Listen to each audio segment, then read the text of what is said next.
Student, next point is planning for development in chapter India after independence. अब next point after the state forming क्या रहता है कि planning क्या होगी, कि डेवलपमेंट कैसे किया जाएगा. Aim was to lift India out of poverty, कि पॉवर्टी से आउट ऑफ करने के लिए कंट्री के लिए क्या क्या उनको करना था. To set up modern technical and industries base, क्योंकि स्पेशली जो डेवलपमेंट है that is depending on technical and industrial base. So new ideas क्या आए हमारे कंट्री के लोगों को कि हमें अब क्या करना चाहिए, कि न्यू आइडियाज़ लेकर आने चाहिए. टेक्निकल बेस इंडस्ट्रीज़ को क्या था, अपग्रेड करना चाहिए.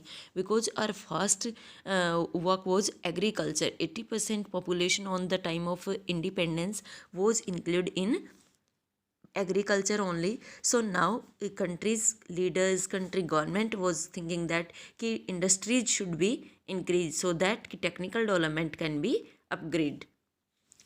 Planning for development. सो इसके लिए क्या किया गया था कि प्लानिंग बनाई गई डेवलपमेंट के लिए. एक प्लानिंग कमीशन रखा गया था. 1950 में क्या था, एक प्लानिंग कमीशन बना गया. उसका मेन पर्पज़ क्या था कि designs and execute suitable policies की फॉर प्लानिंग के लिए, कि डेवलपमेंट के लिए डिफरेंट डिफरेंट पॉलिसीज़ बनाई, किस तरह से उनको एग्जीक्यूट करना है. That work was done by planning commission, and planning commission was set up in 1950. It was decided that economy will be developed as a mixed economy. So students, इसका main purpose क्या रहा कि इन्होंने economy को develop करने के लिए mixed criteria follow किया. एंड मिक्स्ड का मीन क्या है कि state and private both will be include in it. Government and privatisation system will allow here. This means that there will be participation by both government and private sector for the overall development of India. कि country की जितने भी overall development है उसमें mixed economy work करेगी. और mixed economy में कौन कौन इंक्लूड है, गवर्नमेंट एंड प्राइवेट सेक्टर. क्योंकि प्राइवेट जितने भी एंटरप्रेन्योर हैं वो भी अपना क्या करेंगे, पार्टिसिपेशन करेंगे. They will set up industries and they will give the work employment to the people. So ये थिंग्स थी, ये किसके अंडर लाई गई हैं, प्लानिंग कमीशन. मिक्स्ड इकोनॉमी में सोशलिज्म और capitalism you can call it, government plus private sector. these both are doing working at that time. Now 5-year plan on the basis of Russia. Our first prime minister was Jawaharlal Nehru. He was very impressed by Russia, क्योंकि वो Russia में क्या था कि 5 year एक plan बनाया जा रहा था कि हर every 5 year they are making new plans for economy and for developing the country. And it was success also. So वहाँ से इम्प्रेस होकर हमारे PM जवाहरलाल नेहरू ने भी क्या कहा था कि हम भी क्या करेंगे, 5 ईयर प्लान बनाएंगे. और 5 ईयर प्लान रेडी भी किए गए for the next 5 year to plan its development. Country के लिए फर्स्ट 5 ईयर प्लान बना गया था 1951 टू 1956. सेकेंड 5 ईयर प्लान, क्योंकि हर प्लान क्या है 5 year. So next has started 1956 to 1961. Okay. So ये क्या था कि जो 5 ईयर प्लान बनाया गया था, इसके अकॉर्डिंग जो हमारा सेकंड 5 ईयर प्लान है, under the base of second 5 year plan focus क्या रहा डेवलपमेंट का, heavy industries and build dams. कि डिफरेंट टाइप्स की जो हैवी इंडस्ट्रीज है हमारी, भेल सेल, ये सारी क्या था कि जो भेल इंडस्ट्री है वो भी किसके अकॉर्डिंग बनाई गई है, सेकंड 5 ईयर प्लान के अंडर है. और डिफरेंट टाइप्स के जो डैम बनाए हैं, Govind Sagar dam, these dams were also developed during the time of second 5 year plan. These sectors were kept under government control. कि जो इंडस्ट्रीज, स्टील इंडस्ट्रीज थी और बिल्डिंग ऑफ डैम था, कंट्रोल किसका रहा, मेनली गवर्नमेंट का. Okay. The idea of focusing on heavy industry got a mixed reaction as some doesn't support it. Because some things if we are starting students then there can be reactions. Okay. So इसमें भी क्या था, जैसे ही heavy industries work start किया गया, यहाँ पर भी लोगों के मिक्स रिएक्शन आए. Some were supported it and some were not supported it. So जो लोग सपोर्ट नहीं करते थे उन्होंने क्या कहा था, उनमें एक फॉलोअर है Gandhi's follower Mirabehn. Mirabehn was a follower of Gandhi ji and he is believing that कि science technology can earn us a lot but will soon affect our environment, health, morality, decent life.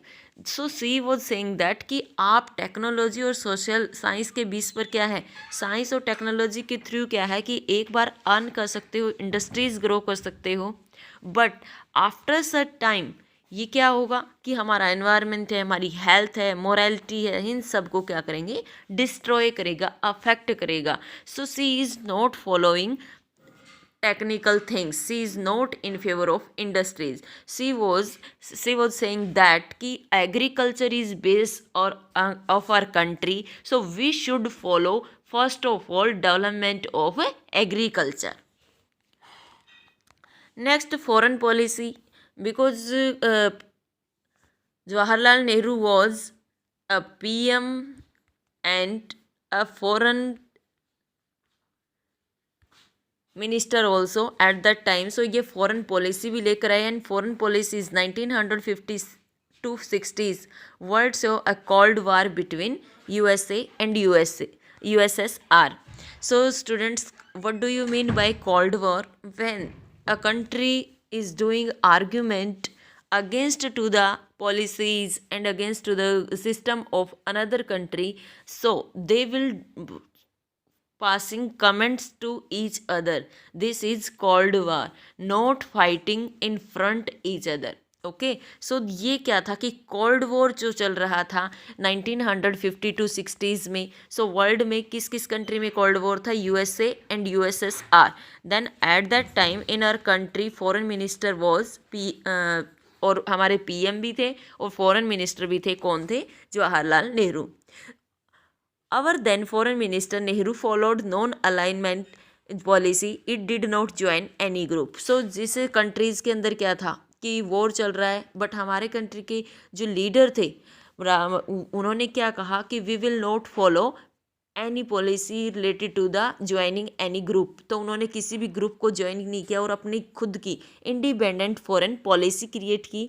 On the basis of independent foreign policy हमारे country में क्या कहा था कि हम अभी तो अभी तो हमारा क्या था कि इंडिपेंडेंस मिली है. So on the basis of independence कि जो हम उस स्ट्रेस से बाहर आए हैं उसके कंपैरिजन में अब हम किसी को भी फॉलो नहीं करना चाहते. तो इसीलिए हमारी जो फॉरेन पॉलिसी थी वो क्या थी, एक इंडिपेंडेंट फॉरेन पॉलिसी थी and we are not following any group. It was done so because India has gained independent only a few years back.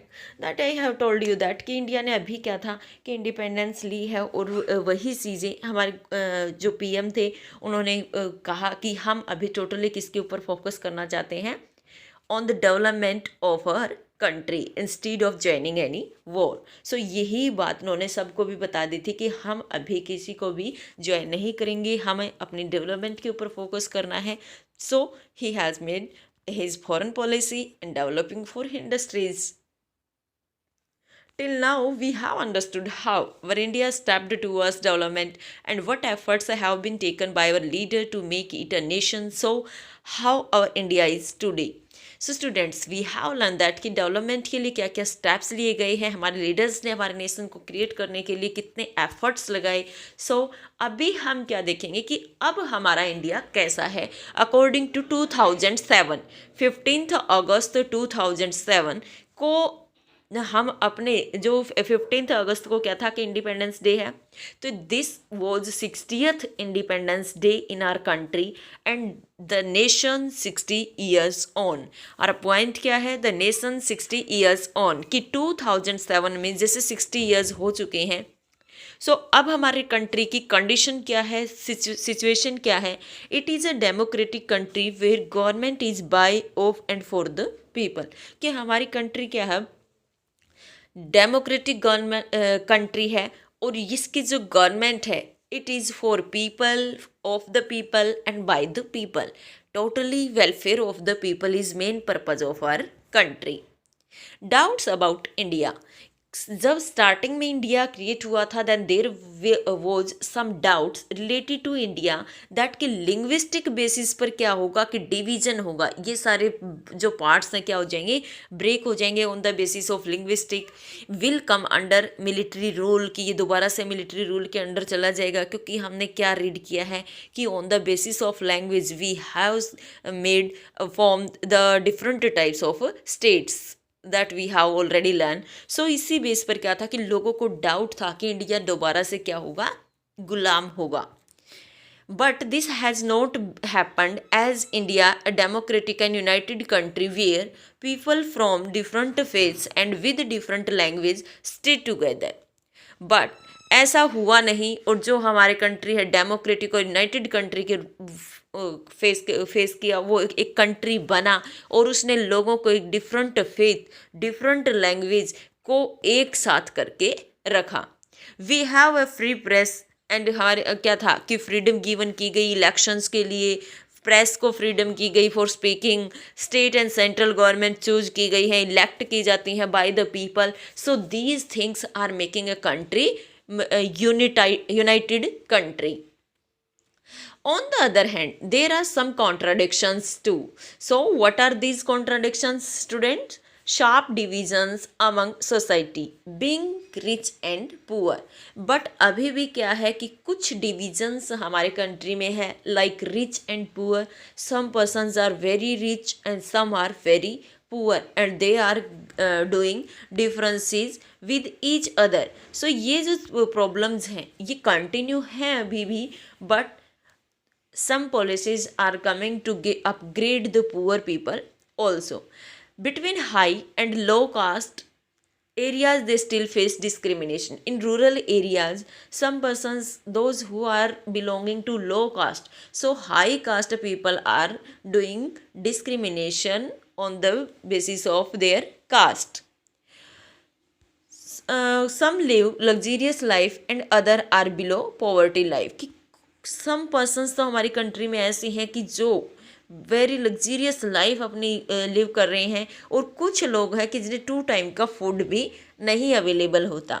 सो ये डिविजन्स हमारी सोसाइटी में अभी भी कंटिन्यू बने हुए हैं। So students, at last we can say that our country have developed itself into a democratic economy which is focusing on growth, but it still lags behind as there are many who do not get education, justice, etc. At last we can say that कि हमारी country क्या है, develop कर रही है, democratic भी है और फोकस भी कर रही है किसके ऊपर, ऑन ग्रोथ। बट अभी भी इसमें क्या है कि सम लैकिंग्स आर देयर, कि कुछ लैकिंग है बिहाइंड, किसके पीछे है कि who do not get education, जिन लोगों को एजुकेशन नहीं मिलती है, जस्टिस नहीं मिलता है। सो ये सिचुएशन हमारी कंट्री की हमने कब की लर्न की है, 2007। So students, now at present अगर आप देखोगे 2021 में, तो हमारी कंट्री क्या कर रही है, अभी कंटिन्यूसली अपग्रेड कर रही है on the basis of education, justice, some improvements has come after these years also. So this is the end of your chapter. Thank you. Have a nice day.